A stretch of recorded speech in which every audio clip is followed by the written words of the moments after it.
of the Reporter's Notebook. I'm Paolo Esquivel, Associate Editor for Multimedia at the DailyPrincetonian, and with us today is Senior Writer Jonathan Evans. Hi. So Jonathan, I've heard that you were writing a story about certain professors' opinions on the Black church and student reactions to that.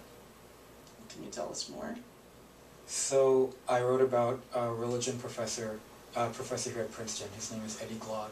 He, in February, wrote an op-ed for the Huffington Post titled "The Black Church is Dead," where why did he say that? he said this because it reflects his main argument, which is kind of divided into two parts.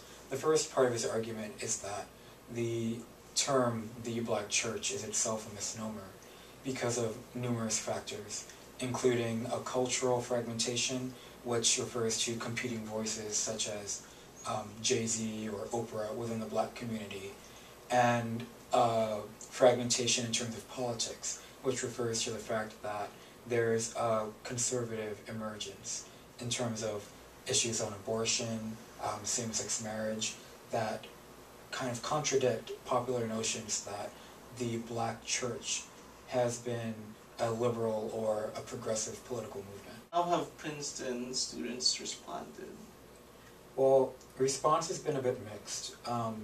Students and faculty that I spoke to said that they agreed with Glaude's argument that there has been change within the Black church community, but they disagree with his statement that Black churches have waned in significance, that they don't play as huge a role in Black communities today as they did back in the Civil Rights Movement, for example. So exactly what roles do the Black churches, or the Black church, depending on your opinion, play in Black communities? Well, from what I gathered from people that I spoke to, which include students and specifically members of a worship group on campus, Hallelujah, and Associate Dean of Religious Life, whose name is Deborah Blanks. The Black church represents numerous things. It is a social and political hub, so it's a point for discussion, and it is also a place where people can meet, people of similar background and similar sentiment can meet and worship under the same roof. So Jonathan Ford, who is one of the students I spoke to, mentioned that there's a very strong familial element to it. So it transcends the spiritual connection. It's just as much about political and social elements as it is about the theological element.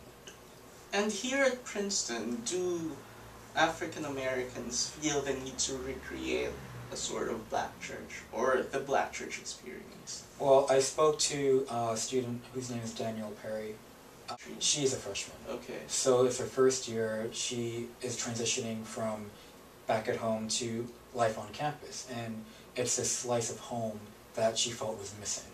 So for her, Hallelujah filled that gap and gave her some comfort in that sense. This has been a very interesting subject. I hope you guys have a good night.